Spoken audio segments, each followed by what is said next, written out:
So hi class, now we will be starting the last unit of the syllabus or we can say the last chapter, time series analysis. हम start करेंगे थोड़ा सा श्यामलाल वाली book में से, कुछ topics हैं आपके जो गुजराती में से भी हैं तो वो भी आप वहाँ से भी कर सकते हो। ठीक है, अब इसमें से आपके दो क्वेश्चंस बनते हैं मेनली 16 मार्क्स में से जो आ सकते हैं। फर्स्ट है फोरकास्टिंग मेथड्स, इंपॉर्टेंट है काफ़ी, मेथड्स ऑफ फोरकास्टिंग। अगर चाहो तो आप जैसे लास्ट टाइम था जब चॉइस वाली चीज़ आती थी तो बच्चे क्या करते थे, मेथड्स ऑफ फोरकास्टिंग कर लेते थे क्योंकि पक्का वो क्वेश्चन आएगा ही आएगा, मेथड्स ऑफ फोरकास्टिंग 16 मार्क्स का।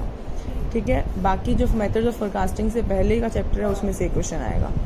ठीक है, तो आपके दो क्वेश्चन बनते हैं इसमें, एक तो हो गया फोरकास्टिंग के मेथड्स का और एक हो गया यूनिट, जैसे मान लो यूनिट रूट प्रोसीजर है, स्टेशनरी टेस्ट है, नॉन स्टेशनरी प्रोसीजर, इन सब पे आपका एक क्वेश्चन बन सकता है। तो अभी हम स्टार्ट करेंगे विद इंट्रोडक्शन में वही टाइम सीरीज डेटा का मतलब क्या है, टाइम सीरीज का मतलब क्या है, जब आपने डेटा कलेक्ट किया हो on the basis of time. For example मान लो मैं बोल रही हूँ आप किसी चीज़ का प्राइस देख रहे हो, मान लो मैंने बोला आप मारुति कार का प्राइस देख रहे हो इन 2019, फिर 2020, फिर 2021, मीन्स आप डेटा कलेक्ट कर रहे हो on the basis of time. इसका मतलब वो क्या है, आप क्या कर रहे हो, टाइम सीरीज, और उसी डेटा का जब आप एनालाइजेशन करते हो, उसकी कैलकुलेशन करते हो, रिजल्ट्स निकालते हो, आप देख रहे हो कि इन्फ्लेशन हो रहा है, मतलब प्राइजेस बढ़ रहे हैं या फिर डिक्लाइन हो रहे हैं, इस चीज़ को हम बोल देते हैं टाइम सीरीज एनालिसिस। ठीक है, तो यहाँ पर आपका आएगा time series is a sequence of numerical data in which each item is associated with the particular instant in time. कि बेसिकली टाइम के बेसिस पे जो आपने डेटा कलेक्ट किया है that it will be called as time series. Now अगर हम कह रहे हैं अगर आप एक ही वेरिएबल को देख रहे हो in different time periods, like जैसे मैंने एग्जांपल दिया कि प्राइस ऑफ मारुति कार आपने 2019 में देखा, फिर 2020, 21, तो आप क्या कर रहे हो, वेरिएबल आपका एक ही है that is price of Maruti car, और उसको आप डिफरेंट टाइम पीरियड्स में देख रहे हो तो हम बोलते हैं यूनिवेरिएट टाइम सीरीज एनालिसिस।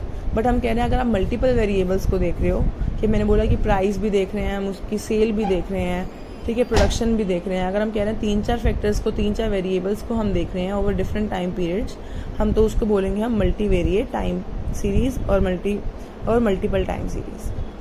ठीक है, अब अगर आपको इसमें से थोड़ा सा इंट्रोडक्शन अगर गुजराती में भी ऐसे भी ऐड करना है, या फिर मैं एक वीडियो शेयर करूँगी आपके साथ यूट्यूब वाली, तो उसमें से अगर आपको कुछ ऐड करना है तो अपने नोट्स बनाने के लिए तो आप उसमें से भी टाइम सीरीज की इंट्रोडक्शन में ऐड कर सकते हो। Next is stationary and no stationary process. First of all time series is a collection of random variables. ठीक है, क्योंकि हमने बोला कि आपको एग्जैक्ट फिक्स, आपको नहीं पता, फिक्स वैल्यूज नहीं होती कि कोई भी आपकी वेरिएबल्स हैं टाइम सीरीज में, ऐसा नहीं है कि फिक्स वैल्यू रहेगी इसकी हर टाइम पीरियड में, बिकॉज हमने बोला कि with time variables the values of variable changes. ठीक है, तो हम कहेंगे जो वेरिएबल की वैल्यू है वो क्या होगी, random. Such a collection of the variables order in time is called as random stochastic process. अगर हम कह रहे हैं if the random variable is continuous, कि अगर आप रेंज की फॉर्म में ले रहे हो, क्लास इंटरवल्स की फॉर्म में ले रहे हो, तो उसको हम डिनोट करते हैं वाई ब्रैकेट टी, और अगर हम डिस्क्रीट है तो हम उसको डिनोट करते हैं वाई टी। बस ये थोड़ा सा डिनोशन का मतलब है, इसको ज़्यादा इंपॉर्टेंट नहीं है। नेक्स्ट आप कहेंगे कि स्टोकास्टिक प्रोसेस, कि हम कह रहे हैं टाइम सीरीज बेसिकली आपका स्टोकास्टिक ही रहेगा, बिकॉज मैंने बोला कि आपको वेरिएबल्स की वैल्यू विद टाइम चेंज होती रहती है, इसलिए हम वो क्या आ जाएगा, आप इसी टाइम सीरीज को हम क्या बोलते हैं, एक टाइप से रैंडम प्रोसेस। अभी कह रहे हैं स्टेशनरी भी हो सकता है और नॉन स्टेशनरी भी। अब स्टेशनरी कब होगा, जब हम कह रहे हैं जब मीन और वेरिएंस कांस्टेंट रहेंगे ओवर द टाइम, कि हम कह रहे हैं अगर हम कह रहे हैं जब भी आपका जो वेरिएबल्स है उसका मीन और वेरिएंस कांस्टेंट रहता है। वेरिएंस मतलब हम कह रहे हैं ना चेंजेस तो होंगे, बिकॉज हमने बोला रैंडम प्रोसेस है, तो हम कह रहे हैं चेंजेस होंगे, बट चेंजेस अगर हम कह रहे हैं कांस्टेंट, कि मान लो मैंने बोला कि प्राइजेस 500 से बढ़ रहे हैं हर साल, तो हम कह रहे हैं कांस्टेंट चेंज आ रहा है। ठीक है, तो हम बोल, उसका मतलब क्या है, यहाँ पर आपका क्या है, ये स्टेशनरी प्रोसेस है, and the value of covariance between the two time periods depends only on the gap और lag between the two time periods and not the actual time at which the covariance is calculated. ये देखो first इसका ये है कि stationery कब बोला जाएगा, जब मीन और, फर्स्ट पॉइंट तो ये कि मीन और वेरिएंस क्या होने चाहिए, कांस्टेंट ओवर टाइम। दूसरा क्या कह रहे हैं कि द वैल्यू ऑफ कोवेरिएंस, जो कोवेरिएंस की वैल्यू आएगी बिटवीन द वेरिएबल्स, जो भी आप वेरिएबल्स कैलकुलेट करो, जिनको आपको टाइम सीरीज में जो आप डेटा कलेक्ट कर रहे हो उनके बीच में, between the two time periods. मान लो मैंने बोला कि आपको देखना है 2019 में कितने प्राइजेस थे और 2020 में कितने प्राइजेस थे, तो आपको उन दोनों के बीच में देखना है कि ये कोवेरिएंस कितना है, कि इन दोनों के प्राइजेस में क्या रिलेशन है। ठीक है, कैसे दोनों इन दोनों में चेंजेस आ रहे हैं, between the two time periods और depends only on the lag between the two time periods. ठीक है, ये आपका जो कोवेरियंस है वो डिपेंड करेगा कि टाइम लैग कितना है। फॉर एग्जांपल मैंने बोला कि 2019 और 2020 एक साल का गैप है, तो एक साल के गैप में आप देखोगे कि आपका कोवेरियंस कितना है।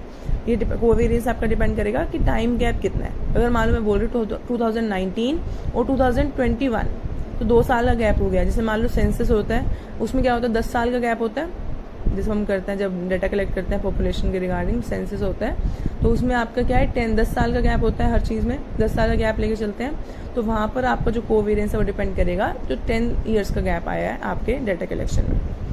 ठीक है, नॉट द एक्चुअल टाइम, मतलब ये नहीं है कि अगर आपको 2021 में अगर आप डाटा कलेक्ट कर रहे हो तो 2021 का नहीं लेंगे हम, तो हम गैप में आपका कोवेरियंस डिपेंड करेगा on the gap between the two time period.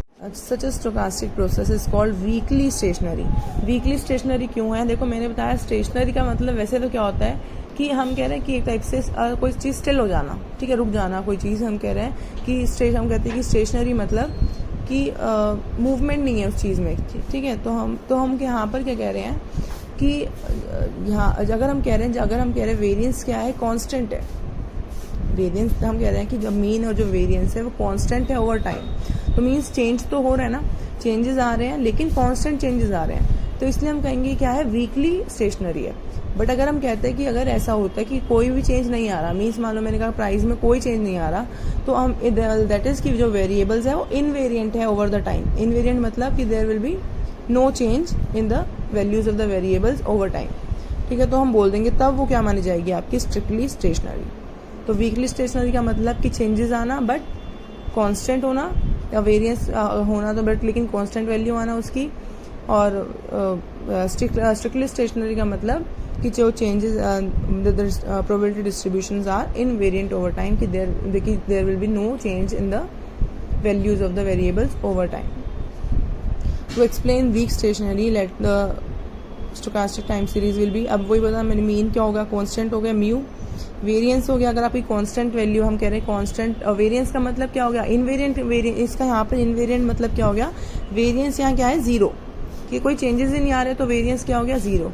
लेकिन हम वीक स्टेशनरी की बात करें तो हम बोल रहे हैं वेरिएंस तो है और कांस्टेंट वेरिएंस है। फॉर एग्जाम्पल मतलब इसका मतलब क्या है होमोसिडास्टिक एक टाइप से। ठीक है, तो हम कह रहे हैं चेंजेस जो आ रहे हैं वाई में that are constant over time, तो इसका मतलब जो वेरिएंस की वैल्यू होगी वो क्या होगी सिग्मा स्क्वायर, ये भी क्या है कांस्टेंट वैल्यू है। ठीक है, तो ये सिग्मा स्क्वायर हो गया एक वेरिएंस। कोवेरिएंस हो गया मैंने बताया टाइम गैप के बीच में डिपेंड करता है, तो टाइम गैप मान लो अगर हम कह रहे हैं कि आपने एक डेटा लिया टी और आपने दूसरा टाइम पीरियड लिया टी प्लस के। ठीक है, वो कितना के कितना भी हो सकता है, हमने बोला कि मान लो अगर आप ले रहे 2019 और 2021 तो के यहाँ पर हो जाएगा 2। ठीक है, मतलब के एक टाइप से रिप्रेजेंट कर रहा है कि आपके कितना आपने टाइम गैप लिया है। तो Y T minus mu, Y T plus K minus mu, ये आपका आ गया कोवेरियंस। कोवेरियंस को डिनोट किया, तो कोवेरियंस को डिनोट किया इन्होंने गामा के। ठीक है, इफ के इज इक्वल्स टू 0, अगर हम कहते हैं के की वैल्यू 0 हो गई, we get gamma naught which is simply the variance of Y T. In short अब देखो अगर मान लो ये क्या हो जाएगा, अगर ये यहाँ 0 हो जाए तो Y T minus mu, Y T minus mu का होल स्क्वायर बन जाएगा, क्योंकि ये क्या हो गया 0। दिस मीन्स जो कोवेरियंस है वही क्या हो जाएगा आपका वेरिएंस। तो यहाँ पर इसका मतलब क्या है कि जो in short if a time series stationary its mean variance and auto covariance at the various time like remains same, that is they are time invariant। ठीक है, मतलब कि जो टाइम जो हम कह रहे हैं डिफरेंट टाइम, कोवेरियंस का मतलब क्या शो कर रहा है कि डिफरेंट टाइम में कितना चेंजेस आ रहा है, लेकिन हम कह रहे हैं कि जब आपका कोवेरियंस ही 0 आ जाए। ठीक है, इसका मतलब क्या है कि दोनों जब हम डिफरेंट टाइम पीरियड्स की बात कर रहे हैं तो आपके दोनों टाइम पीरियड में कोई भी चेंज नहीं आ रहा। इसका मतलब क्या है कि आपका जो इसका मतलब वो क्या है, जो आपका टाइम है वो क्या invariant. This means the stationary time series is now strictly stationary time series. ठीक है, अगर हम कह रहे हैं अगर आपका ये चीज़ ये दोनों कांस्टेंट वैल्यू और ये भी आपका अलग आता है कोवेरियंस की वैल्यू, तब हम बोल देंगे वीक स्टेशनरी है, वीकली स्टेशनरी है। लेकिन हम कह रहे हैं अगर आपका के क्या हो गया 0, मतलब क्या हो रहा है इसका मतलब बेसिकली क्या है कि आपका जो टाइम गैप है उसका कोई भी इम्पैक्ट नहीं पड़ रहा, उसमें कोई भी चेंजेस नहीं लेके आ रहा। मतलब 2019 में जो प्राइस है, 2020 में जो प्राइस है, 2021 में जो प्राइस है, ठीक है, उनमें कोई भी चेंजेस नहीं आ रहे हैं। तो इसका मतलब वो क्या है time invariant, that is strictly stationary. Now the stationary time series are very important because if a time series is non-stationary, it is not possible to generalize it to the other time periods. और non stationery का मतलब जब ये values constant नहीं होंगी, मतलब mean की value, variance की वैल्यू जब नॉन कांस्टेंट होगी, कांस्टेंट नहीं होगी, कोई डिफरेंट वैल्यूज़ आ रही हैं अलग हर टाइम पीरियड में, तो हम बोल देंगे वो क्या है आपका नॉन स्टेशनरी। और हम कह रहे हैं आपकी टाइम सीरीज स्टेशनरी होना इंपॉर्टेंट है because non stationary time series का हम जनरलाइज रिजल्ट्स नहीं निकाल सकते। वो ऑब्वियस सी बात है कि हम अगर आपको देखना है नॉन स्टेशनरी टाइम सीरीज से हम एक जनरल थ्योरी पे नहीं पहुंच सकते, इसलिए हम ये कह रहे हैं हमारी टाइम सीरीज़ का स्टेशनरी होना इंपॉर्टेंट है।